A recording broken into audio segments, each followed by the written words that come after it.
Saludos cordiales, amigos y hermanos. Siéntanse más que bienvenidos a este estudio sistemático de la Biblia, utilizando el folleto de la escuela sabática. Que la gracia y el poder de Dios, la unción del Espíritu Santo, y el amor de nuestro Señor Jesucristo estén con cada uno de ustedes. El folleto de este tercer trimestre lleva por título el libro de Marcos. Antes de continuar, vamos a comunicarnos con Dios. Querido Padre Celestial, nos acercamos a ti con corazones agradecidos y humildes, reconociendo tu amor y tu gran misericordia. Te pedimos, que tu Espíritu Santo, nos acompañe mientras nos disponemos a reflexionar sobre tu palabra y tus enseñanzas.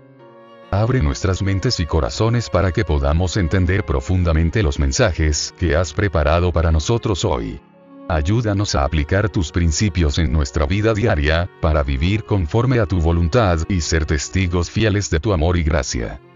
Guíanos en este estudio del folleto de escuela sabática, Señor, y permítenos sentir tu presencia en cada pensamiento y palabra. Que todo lo que aprendamos nos acerque más a ti y nos capacite para servirte mejor en nuestras vidas. En el nombre de Cristo Jesús, amén. Esta semana, estudiaremos la lección número 2 titulada, Un día en el ministerio de Jesús. El versículo para memorizar dice así. Y les dijo, vengan en pos de mí y los haré pescadores de hombres. Marcos, en su capítulo 1, el verso 17. Para hoy viernes 12 de julio. Para estudiar y meditar. Leer los capítulos titulados En Capernaum y Puedes limpiarme, en el deseado de todas las gentes, de Elena de White, páginas 223 al 242. ¿Qué cuadro de Jesús presenta Marcos 1? Jesús tiene autoridad para llamar discípulos, y quienes son llamados responden. Él es santo, en contraste con los espíritus impuros, que están a las órdenes de Satanás. Una gran batalla está teniendo lugar entre las fuerzas del bien y las del mal, y Jesús tiene más poder que los demonios. Jesús siente compasión por los enfermos y los ayuda, tocándolos aun cuando nadie más lo haría. Mientras estaba Jesús en la sinagoga, hablando del reino que había venido a establecer y de su misión de libertar a los cautivos de Satanás, fue interrumpido por un grito de terror. Un loco se lanzó hacia adelante de entre la gente, clamando, déjanos, ¿qué tenemos contigo, Jesús Nazareno? ¿Has venido a destruirnos? Yo te conozco quién eres, el Santo de Dios. Todo quedó entonces en confusión y alarma. La atención se desvió de Cristo, y la gente ya no oyó sus palabras.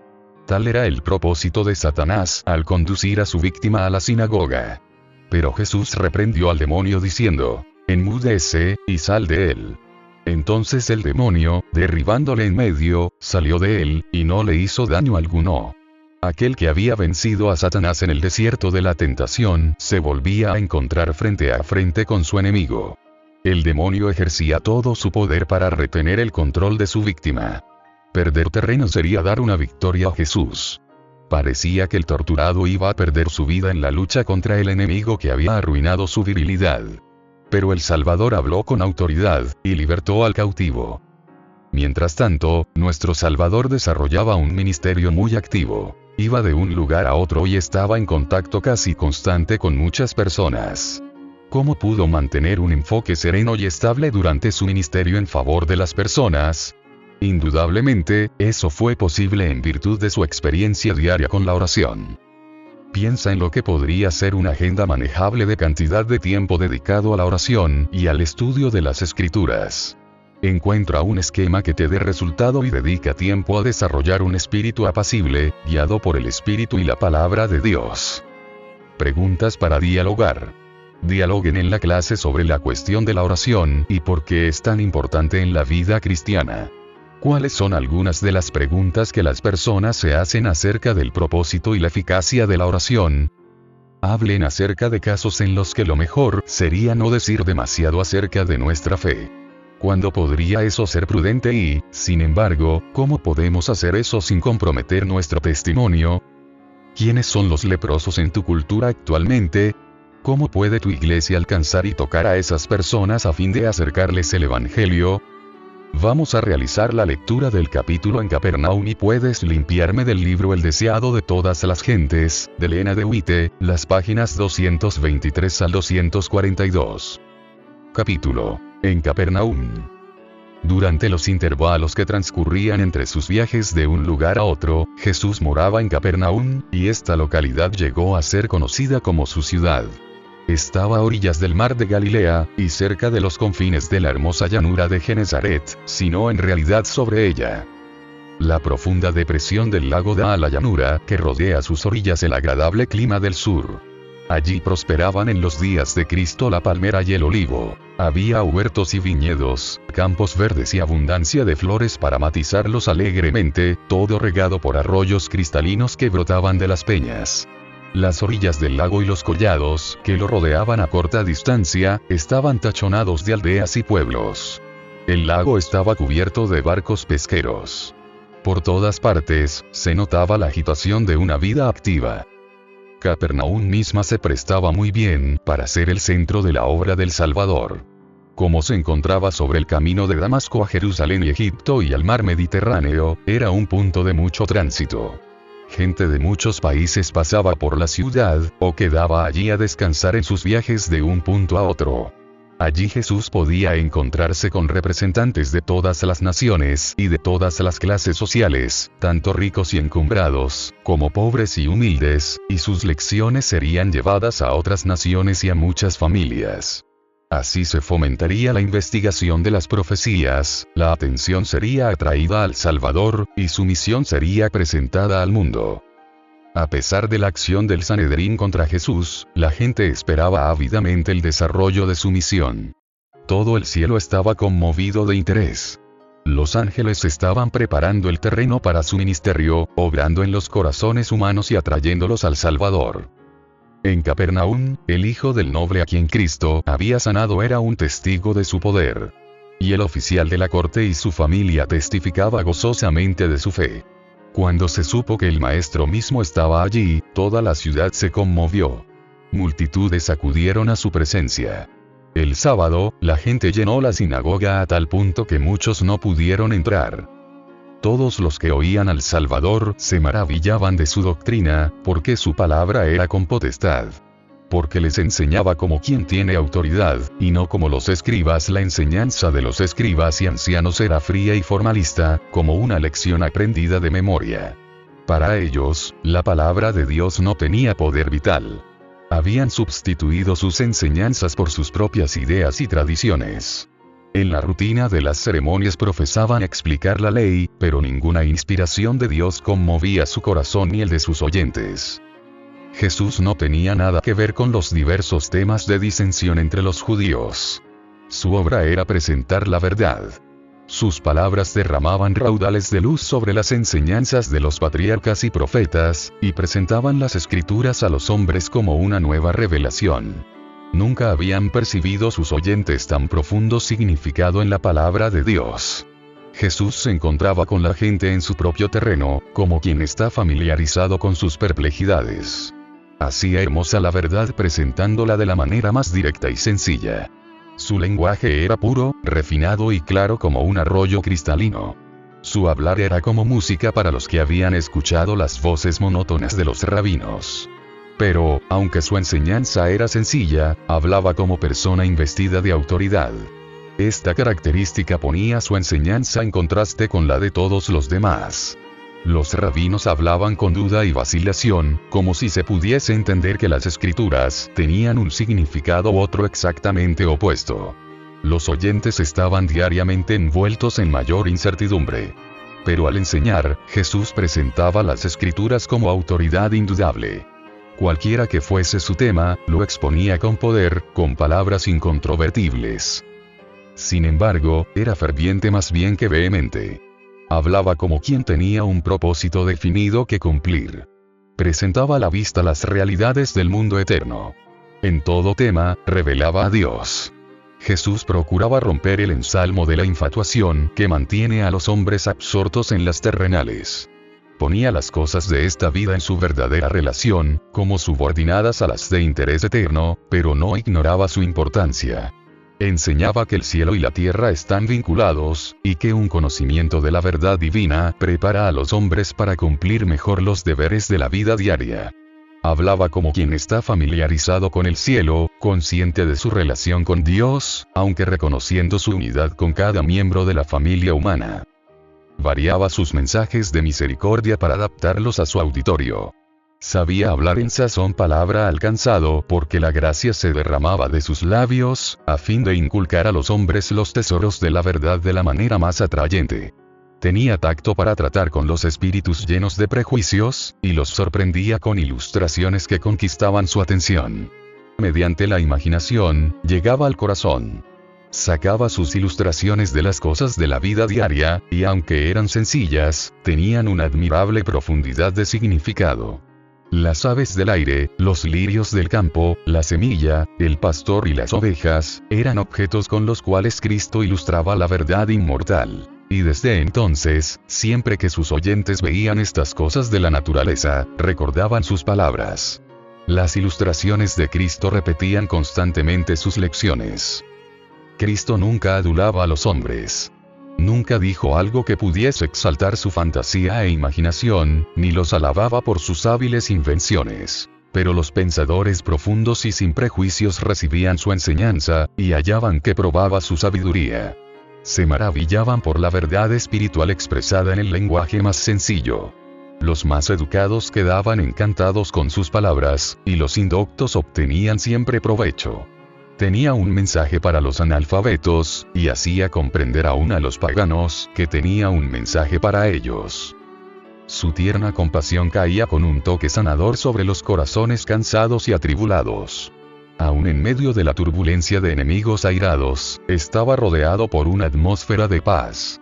La hermosura de su rostro, la amabilidad de su carácter, sobre todo el amor expresado en su mirada y su tono, atraían a él a todos aquellos que no estaban endurecidos por la incredulidad. De no haber sido por el espíritu suave y lleno de simpatía que se manifestaba en todas sus miradas y palabras, no habría atraído las grandes congregaciones que atraía. Los afligidos que venían a él sentían que vinculaba su interés con los suyos como un amigo fiel y tierno, y deseaban conocer más de las verdades que enseñaba. El cielo se acercaba. Ellos anhelaban permanecer en su presencia, y que pudiese acompañarlos de continuo el consuelo de su amor. Jesús vigilaba con profundo fervor los cambios que se veían en los rostros de sus oyentes. Los que expresaban interés y placer le causaban gran satisfacción. A medida que las saetas de la verdad penetraban hasta el alma a través de las barreras del egoísmo, y obraban contrición y finalmente gratitud, el Salvador se alegraba. Cuando su ojo recorría la muchedumbre de oyentes y reconocía entre ellos rostros que había visto antes, su semblante se iluminaba de gozo. Veía en ellos promisorios súbditos para su reino. Cuando la verdad, claramente pronunciada, tocaba algún ídolo acariciado, notaba el cambio en el semblante, la mirada fría y el ceño que le decían que la luz no era bienvenida. Cuando veía a los hombres rechazar el mensaje de paz, su corazón se transía de dolor. Mientras estaba Jesús en la sinagoga, hablando del reino que había venido a establecer y de su misión de libertar a los cautivos de Satanás, fue interrumpido por un grito de terror. Un loco se lanzó hacia adelante de entre la gente, clamando: «Déjanos, ¿qué tenemos contigo, Jesús Nazareno? ¿Has venido a destruirnos? Yo te conozco quién eres, el Santo de Dios». Todo quedó entonces en confusión y alarma. La atención se desvió de Cristo, y la gente ya no oyó sus palabras. Tal era el propósito de Satanás al conducir a su víctima a la sinagoga. Pero Jesús reprendió al demonio diciendo: «Enmudece, y sal de él». Entonces el demonio, derribándole en medio, salió de él, y no le hizo daño alguno. La mente de este pobre doliente había sido obscurecida por Satanás, pero en presencia del Salvador un rayo de luz había atravesado las tinieblas. Se sintió incitado a desear estar libre del dominio de Satanás. Pero el demonio resistió al poder de Cristo. Cuando el hombre trató de pedir auxilio a Jesús, el mal espíritu puso en su boca las palabras, y el endemoniado clamó con la agonía del temor. Comprendía parcialmente que se hallaba en presencia de uno que podía librarle. Pero cuando trató de ponerse al alcance de esa mano poderosa, otra voluntad le retuvo. Las palabras de otro fueron pronunciadas por su medio. Era terrible el conflicto entre el poder de Satanás y su propio deseo de libertad. Aquel que había vencido a Satanás en el desierto de la tentación, se volvía a encontrar frente a frente con su enemigo. El diablo ejercía todo su poder para conservar el dominio sobre su víctima. Perder terreno, sería dar una victoria a Jesús. Parecía que el torturado iba a fallecer en la lucha con el enemigo que había arruinado su virilidad. Pero el Salvador habló con autoridad, y libertó al cautivo. El hombre que había sido poseído permanecía delante de la gente admirada, feliz en la libertad de su dominio propio. Aún el demonio había testificado del poder divino del Salvador. El hombre alabó a Dios por su liberación. Los ojos que hacía poco despedían fulgores de locura brillaban ahora de inteligencia, y de ellos caían lágrimas de agradecimiento. La gente estaba muda de asombro. Tan pronto como recuperaron el habla, se dijeron unos a otros: ¿qué palabra es esta, que con autoridad y potencia manda a los espíritus inmundos, y salen? La causa secreta de la aflicción, que había hecho de este hombre un espectáculo terrible para sus amigos y una carga para sí mismo, estribaba en su propia vida. Había sido fascinado por los placeres del pecado, y había querido hacer de su vida una gran diversión.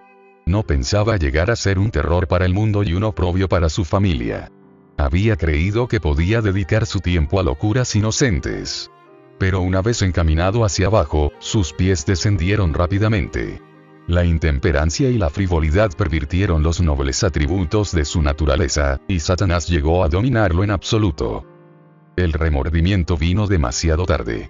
Cuando quiso sacrificar las riquezas y los placeres para recuperar su virilidad perdida, ya se hallaba impotente en las garras del maligno. Se había colocado en el terreno del enemigo, y Satanás se había posesionado de todas sus facultades.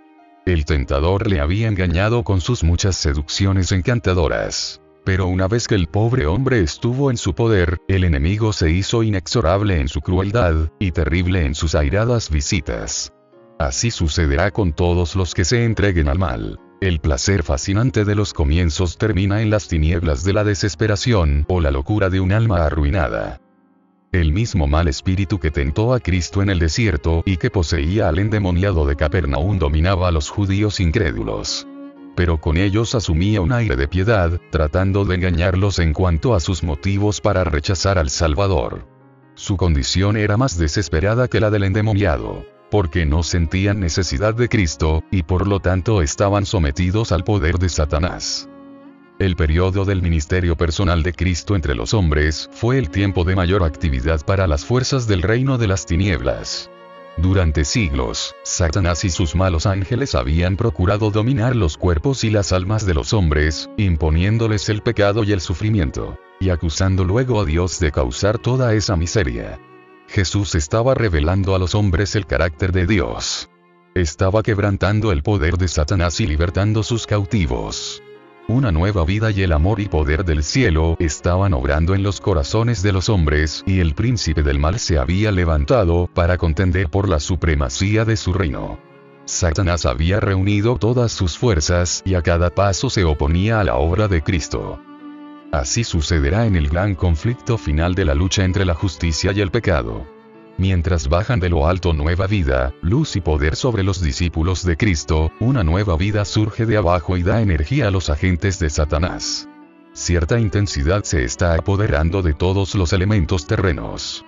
Con una sutileza adquirida durante siglos de conflicto, el príncipe del mal obra disfrazado. Viene como ángel de luz, y las multitudes escuchan a espíritus de error y a doctrinas de demonios. En los días de Cristo, los dirigentes y maestros de Israel no podían resistir la obra de Satanás. Estaban descuidando el único medio por el cual podrían haber resistido a los malos espíritus. Fue por la palabra de Dios como Cristo venció al maligno. Los dirigentes de Israel profesaban exponer la palabra de Dios, pero la habían estudiado solo para sostener sus tradiciones e imponer sus observancias humanas.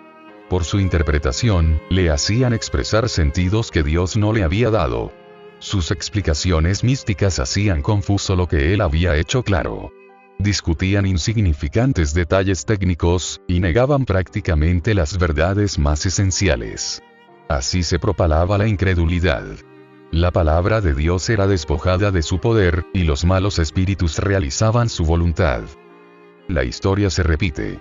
Con la Biblia abierta delante de sí y profesando reverenciar sus enseñanzas, muchos de los dirigentes religiosos de nuestro tiempo están destruyendo la fe en ella como palabra de Dios. Se ocupan en disecarla y dan más autoridad a sus propias opiniones que a las frases más claras de esa palabra de Dios, que pierde en sus manos su poder regenerador. Esta es la razón por la cual la incredulidad se desborda y la iniquidad abunda. Una vez que Satanás ha minado la fe en la Biblia, conduce a los hombres a otras fuentes en busca de luz y poder. Así se insinúa. Los que se apartan de la clara enseñanza de las Escrituras y del poder convincente del Espíritu Santo de Dios, están invitando el dominio de los demonios. Las críticas y especulaciones acerca de las Escrituras han abierto la puerta al espiritismo y la teosofía, formas modernas del antiguo paganismo, para que penetren aún en las iglesias que profesan pertenecer a nuestro Señor Jesucristo. Al par que se predica el Evangelio, hay agentes que trabajan y que no son sino intermediarios de los espíritus mentirosos. Muchos tratan con ellos por simple curiosidad, pero al ver pruebas de que obra un poder más que humano, quedan cada vez más seducidos hasta que llegan a estar dominados por una voluntad más fuerte que la suya. No pueden escapar de este poder misterioso. Las defensas de su alma quedan derribadas. No tienen vallas contra el pecado. Nadie sabe hasta qué abismos de degradación puede llegar a hundirse una vez que rechazó las restricciones de la palabra de Dios y de su espíritu.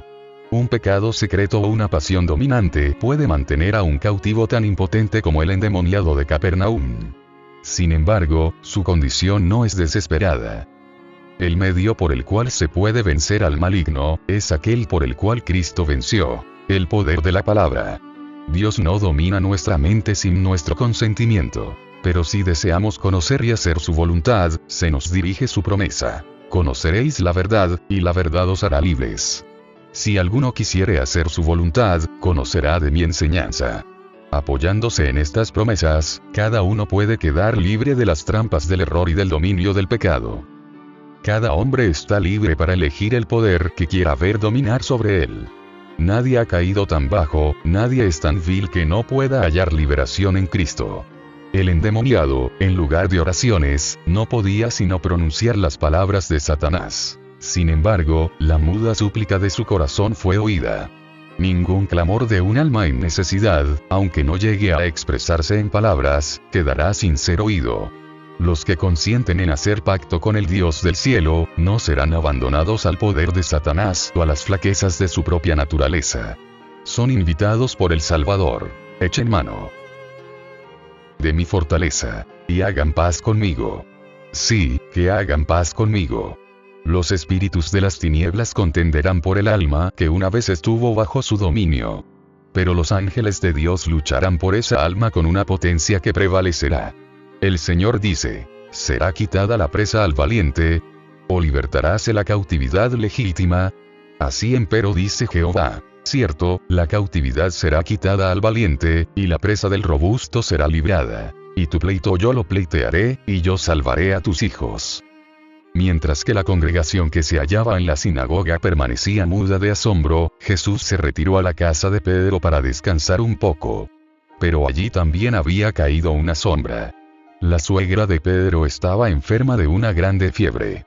Jesús reprendió la dolencia, y la enferma se levantó y atendió las necesidades del Maestro y sus discípulos. Las noticias de la obra de Cristo cundieron rápidamente por todo Capernaum. Por temor a los rabinos, el pueblo no se atrevía a buscar curación durante el sábado. Pero apenas hubo desaparecido el sol en el horizonte, se produjo una gran conmoción. De las casas, los talleres y las plazas, los habitantes de la ciudad se dirigieron hacia la humilde morada que albergaba a Jesús. Los enfermos eran traídos en sus camas. Venían apoyándose en bastones o sostenidos por amigos. Y se acercaban tambaleantes y débiles a la presencia del Salvador. Durante horas y horas, llegaban y se iban. Porque nadie sabía si al día siguiente encontrarían al médico todavía entre ellos. Nunca antes había presenciado Capernaum un día como ese. Llenaban el aire las voces de triunfo y de liberación. El Salvador se regocijaba por la alegría que había despertado. Mientras presenciaba los sufrimientos de aquellos que habían acudido a él, su corazón se conmovía de simpatía y se regocijaba en su poder de devolverles la salud y la felicidad. Jesús no cesó de trabajar hasta que el último doliente hubo quedado aliviado. Ya era muy avanzada la noche cuando la muchedumbre se fue, y el silencio descendió sobre el hogar de Simón. Había terminado el largo día lleno de excitación, y Jesús buscó descanso. Pero mientras la ciudad estaba aún envuelta por el sueño, el Salvador, levantándose muy de mañana, aún muy de noche, salió y se fue a un lugar desierto, y allí oraba. Así transcurrían los días de la vida terrenal de Jesús. A menudo despedía a sus discípulos para que visitaran sus hogares y descansasen, pero resistía amablemente a sus esfuerzos de apartarle de sus labores. Durante todo el día, trabajaba enseñando a los ignorantes, sanando a los enfermos, dando vista a los ciegos, alimentando a la muchedumbre. Y al anochecer o por la mañana temprano, se dirigía al santuario de las montañas, para estar en comunión con su Padre. Muchas veces pasaba toda la noche en oración y meditación, y volvía al amanecer para reanudar su trabajo entre la gente. Temprano por la mañana, Pedro y sus compañeros vinieron a Jesús, diciendo que ya le estaba buscando el pueblo de Capernaum. Los discípulos habían quedado amargamente chasqueados por la recepción que Cristo había encontrado hasta entonces. Las autoridades de Jerusalén estaban tratando de asesinarle. Aún sus conciudadanos habían procurado quitarle la vida. Pero en Capernaum se le recibía con gozoso entusiasmo, y las esperanzas de los discípulos se reanimaron. Tal vez que entre los galileos amantes de la libertad se hallaban los sostenedores del nuevo reino. Pero con sorpresa oyeron a Cristo decir estas palabras: también a otras ciudades es necesario que anuncie el evangelio del reino de Dios, porque para esto soy enviado. En la agitación que dominaba en Capernaum, había peligro de que se perdiese de vista el objeto de su misión. Jesús no se sentía satisfecho atrayendo la atención a sí mismo como taumaturgo o sanador de enfermedades físicas. Quería atraer a los hombres, así como su Salvador. Y mientras la gente quería anhelosamente creer que había venido como rey, a fin de establecer un reino terrenal, él deseaba desviar su mente de lo terrenal a lo espiritual. El mero éxito mundanal estorbaría su obra. Y la admiración de la muchedumbre negligente contrariaba su espíritu. En su vida no cabía manifestación alguna de amor propio. El homenaje que el mundo tributa al encumbramiento, las riquezas o el talento, era extraño para el Hijo del Hombre. Jesús no empleó ninguno de los medios que los hombres emplean para obtener la lealtad y el homenaje de los demás. Siglos antes de su nacimiento, había sido profetizado acerca de él: no clamará, ni alzará, ni hará oír su voz en las plazas. No quebrará la caña cascada, ni apagará el pablo que humearé. Sacará el juicio a verdad. No se cansará, ni desmayará, hasta que ponga en la tierra juicio. Los fariseos procuraban distinguirse por su ceremonial escrupuloso y la ostentación de su culto y caridad. Mostraban su celo por la religión, haciendo de ella un tema de discusión. Las disputas entre las sectas opuestas eran vivas y largas, y era frecuente oír en las calles voces de controversia airada entre sabios doctores de la ley. La vida de Jesús ofrecía un marcado contraste con todo esto. En ella no había disputas ruidosas, ni cultos ostensivos, ni acto alguno realizado para obtener aplausos. Cristo se ocultaba en Dios, y Dios era revelado en el carácter de su Hijo. A esta revelación deseaba Jesús que fuese atraída la atención de la gente, y tributado su homenaje. El sol de justicia no apareció sobre el mundo en su esplendor, para deslumbrar los sentidos con su gloria. Escrito está de Cristo: como el alba está aparejada su salida. Tranquila y suavemente la luz del día amanece sobre la tierra, despejando las sombras de las tinieblas, y despertando el mundo a la vida.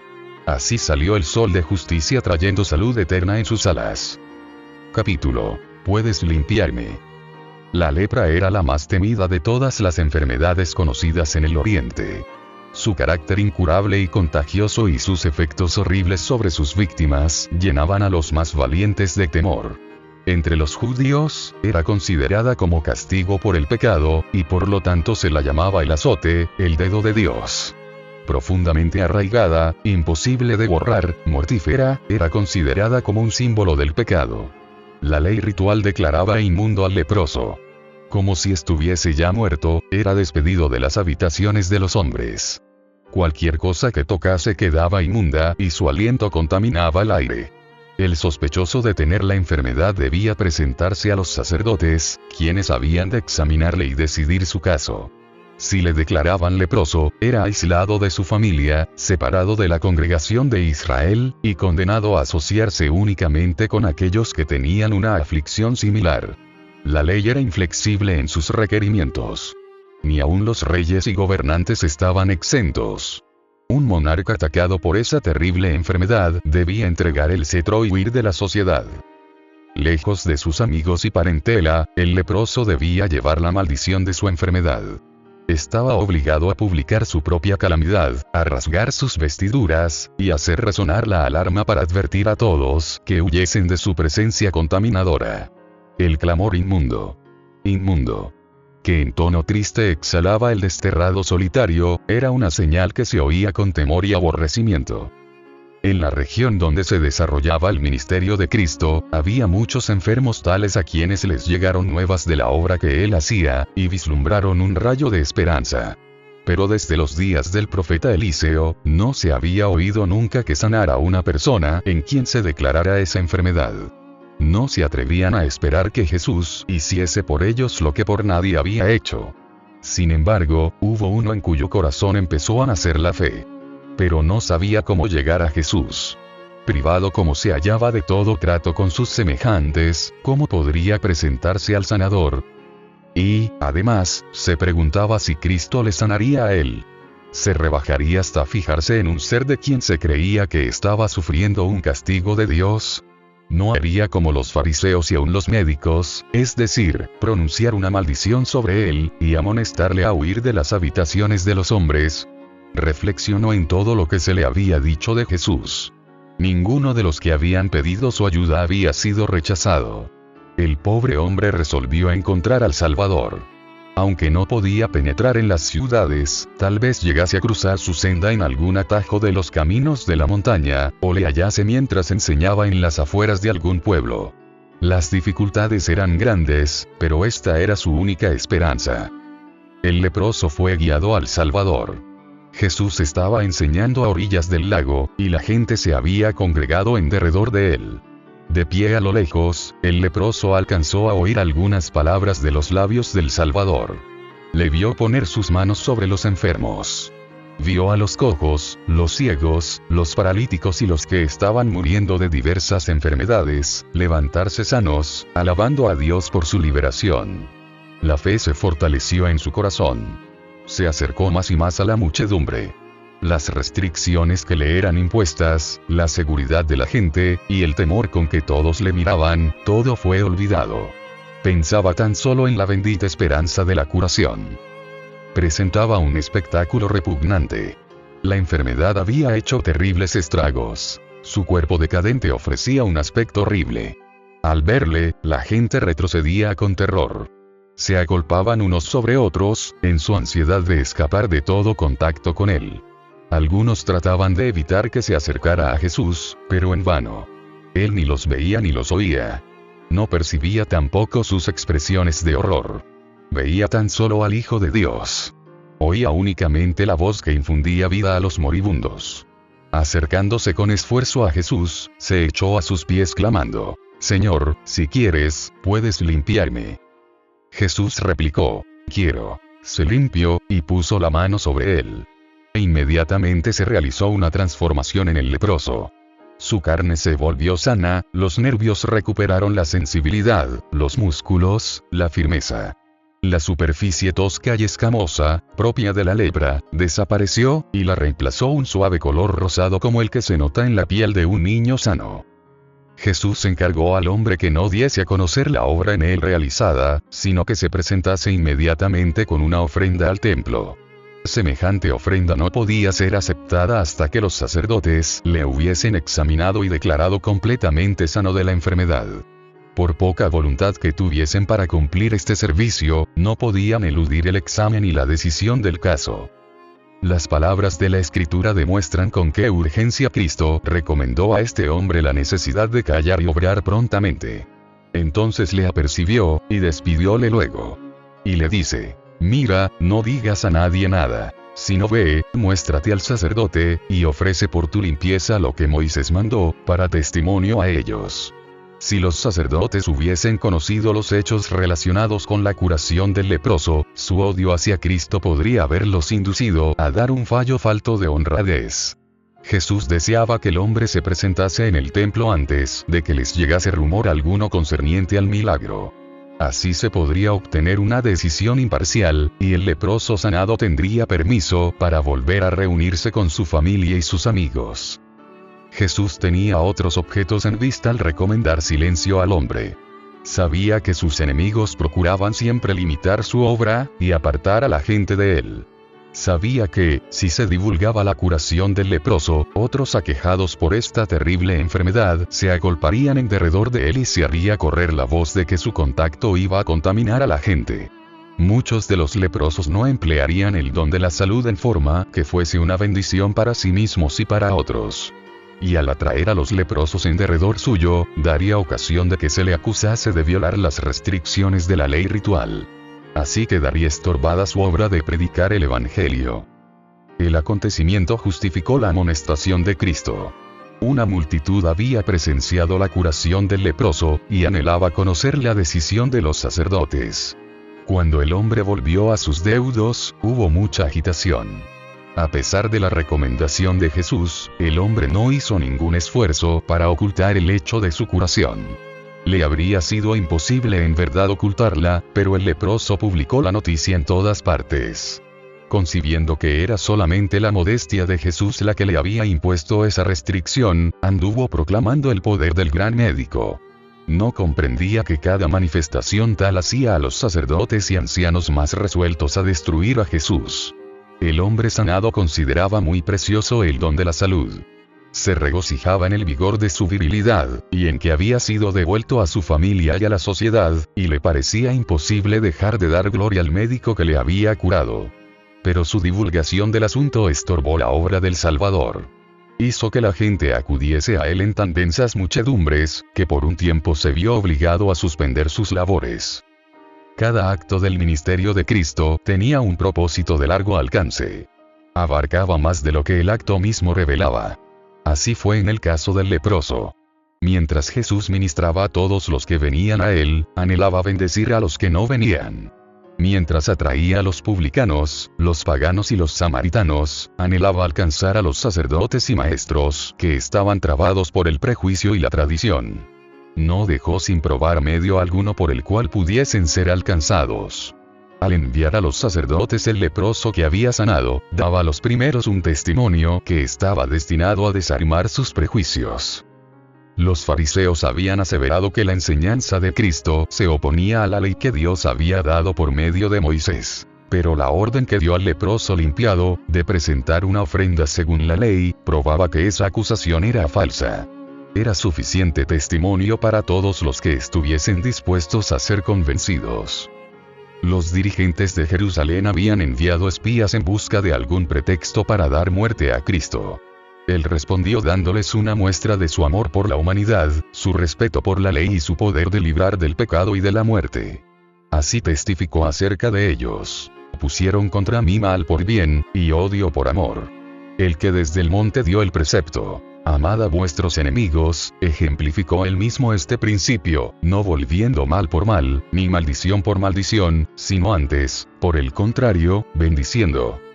Los mismos sacerdotes que habían condenado al leproso al destierro, certificaron su curación. Esta sentencia, promulgada y registrada públicamente, era un testimonio permanente en favor de Cristo. Y como el hombre sanado quedaba reintegrado a la congregación de Israel, bajo la garantía de los mismos sacerdotes, de que no había en él rastro de la enfermedad, venía a ser un testigo vivo a favor de su benefactor. Con alegría presentó su ofrenda y ensalzó el nombre de Jesús. Los sacerdotes quedaron convencidos del poder divino del Salvador. Tuvieron oportunidad de conocer la verdad y sacar provecho de la luz. Si la rechazaban, se apartaría de ellos para no volver nunca. Muchos rechazaron la luz, pero no fue dada en vano. Fueron conmovidos muchos corazones que por un tiempo no dieron señal de serlo. Durante la vida del Salvador, su misión pareció recibir poca respuesta de amor de parte de los sacerdotes y maestros. Pero después de su ascensión una gran multitud de los sacerdotes obedecía a la fe. La obra de Cristo al purificar al leproso de su terrible enfermedad es una ilustración de su obra de limpiar el alma de pecado. El hombre que se presentó a Jesús estaba lleno de lepra. El mortífero veneno impregnaba todo su cuerpo. Los discípulos trataron de impedir que su maestro le tocase, porque el que tocaba a un leproso se volvía inmundo. Pero al poner su mano sobre el leproso, Jesús no recibió ninguna contaminación. Su toque impartía un poder vivificador. La lepra fue quitada. Así sucede con la lepra del pecado, que es arraigada, mortífera e imposible de ser eliminada por el poder humano. Toda cabeza está enferma, y todo corazón doliente. Desde la planta del pie hasta la cabeza no hay en él cosa ilesa, sino herida, hinchazón y podrida llaga. Pero Jesús, al venir a morar en la humanidad, no se contamina. Su presencia tiene poder para sanar al pecador. Quien quiera caer a sus pies, diciendo con fe, Señor, si quieres, puedes limpiarme, oirá la respuesta, quiero, sé limpio. En algunos casos de curación, Jesús no concedió inmediatamente la bendición pedida. Pero en el caso del leproso, apenas hecha la súplica fue concedida. Cuando pedimos bendiciones terrenales, tal vez la respuesta a nuestra oración sea dilatada, o Dios nos dé algo diferente de lo que pedimos, pero no sucede así cuando pedimos liberación del pecado. Él quiere limpiarnos del pecado, hacernos hijos suyos y habilitarnos para vivir una vida santa. Cristo se dio a sí mismo por nuestros pecados, para librarnos de este presente siglo malo, conforme a la voluntad de Dios y Padre nuestro.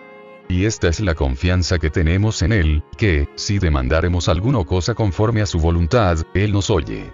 Y si sabemos que Él nos oye en cualquiera cosa que demandaremos, sabemos que tenemos las peticiones que le hubiéremos demandado.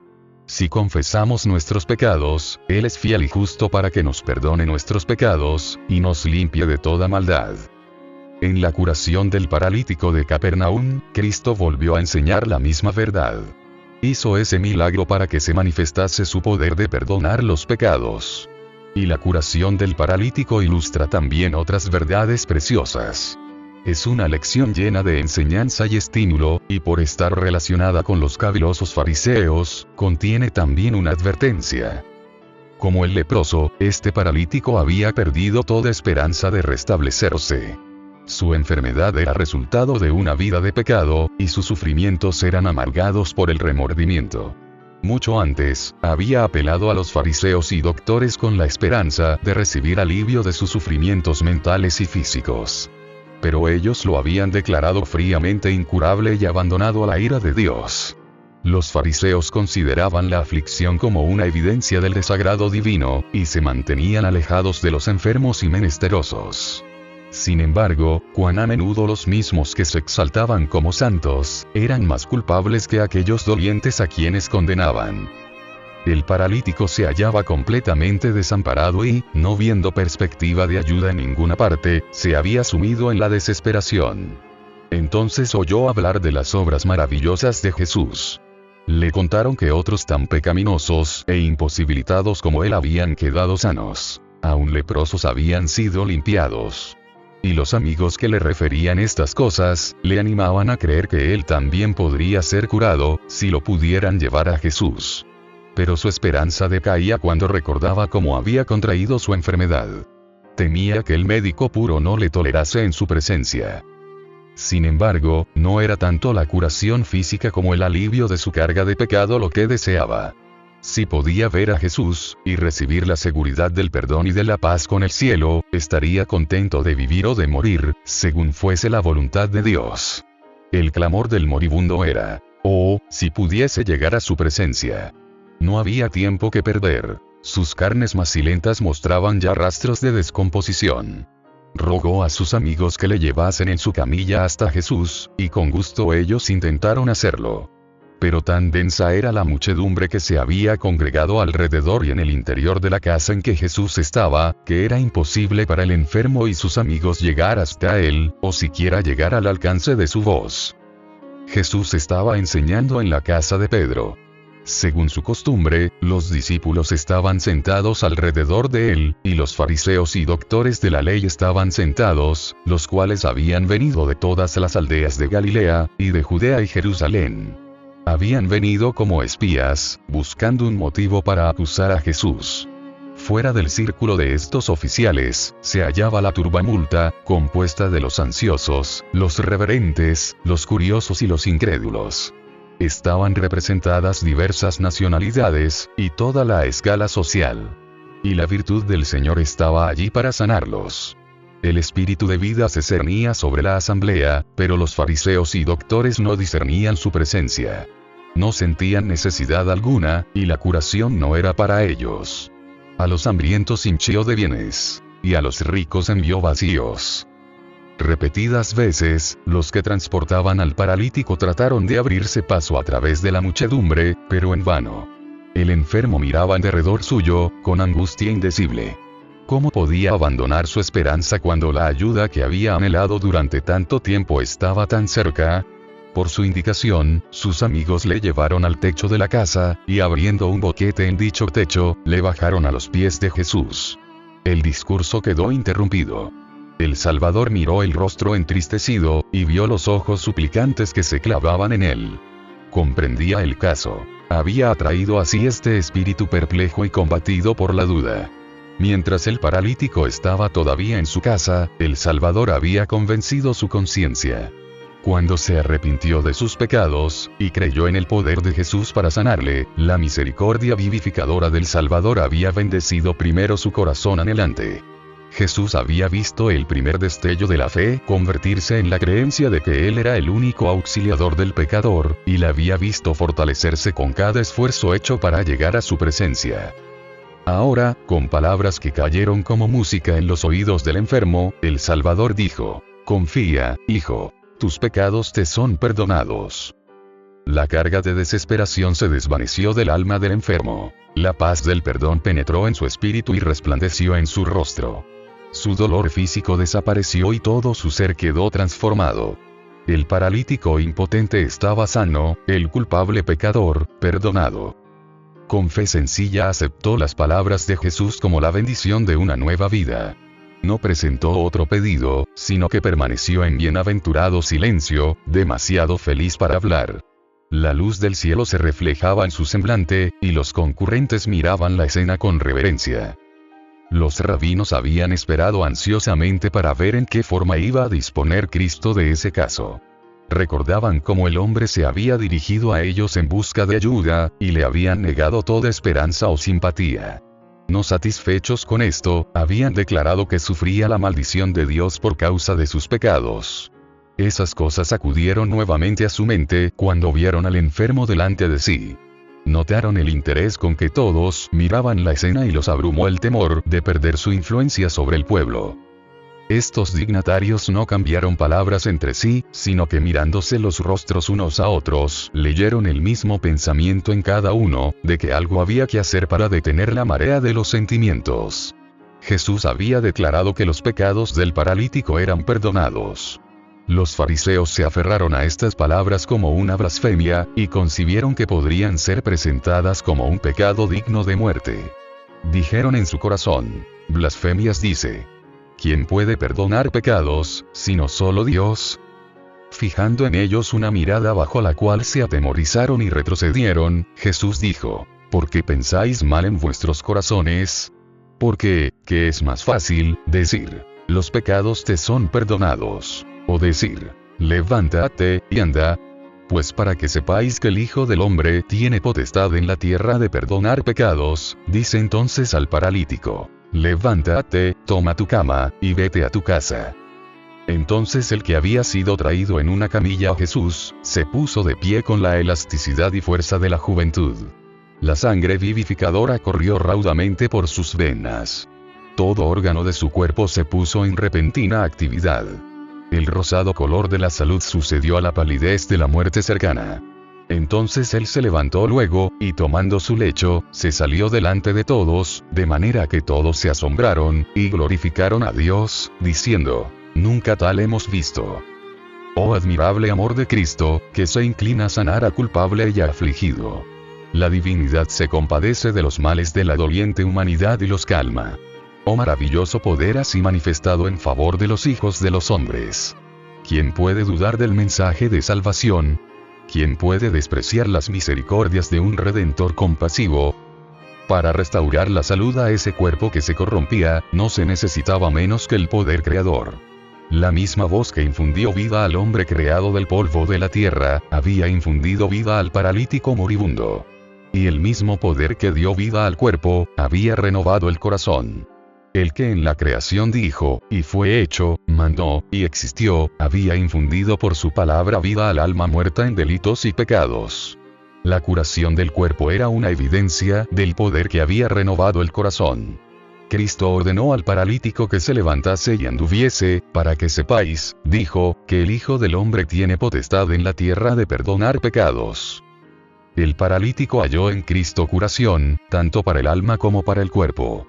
La curación espiritual fue seguida por la restauración física. Esta lección no debe ser pasada por alto. Hay hoy día miles que están sufriendo de enfermedad física y que, como el paralítico, están anhelando el mensaje: tus pecados te son perdonados. La carga de pecado, con su intranquilidad y deseos no satisfechos, es el fundamento de sus enfermedades. No pueden hallar alivio hasta que vengan al médico del alma. La paz que él solo puede dar, impartiría vigor a la mente y salud al cuerpo. Jesús vino para deshacer las obras del diablo.